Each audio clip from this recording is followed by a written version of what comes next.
সবথেকে খারাপ বাস্তুদোষগুলির মধ্যে হলো নর্থ ইস্ট অর্থাৎ উত্তর ও উত্তর পূর্ব দিকে পায়খানা, বাথরুম, জল ট্যাঙ্কি, নর্দমা এসবগুলো।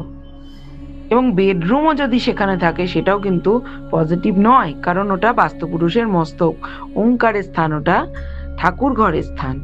তো অনেকেই জিজ্ঞাসা করেন যে এর রেমেডি কি, ভাঙচুর না করে কি রেমেডি করব।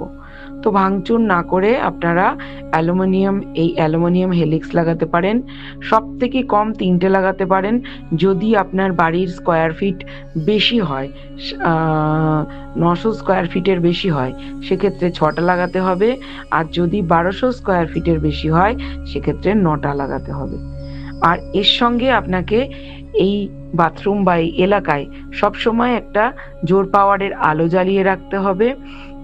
মাঝে মাঝে সপ্তাহে অন্তত 2 দিন সন্দক লবণ জলে গুলে বাথরুম পায়খানা একদম ধুয়ে দিতে হবে। তৃতীয় জিনিস হচ্ছে, আমাদের যে সর্বমঙ্গল ধ্বনি এবং ম্যাজিক ওয়াটার আছে, সেটা আপনার গোটা বাড়িতে ইউজ করতে হবে, তবেই আপনি সঠিক রেজাল্ট পাবেন। অ্যাকচুয়ালি এই বাস্তুদোষের সেই রকমভাবে রেমেডি হয় না, কিন্তু এই রেমেডিগুলো করলে আপনি নেগেটিভিটি থেকে মুক্তি পাবেন।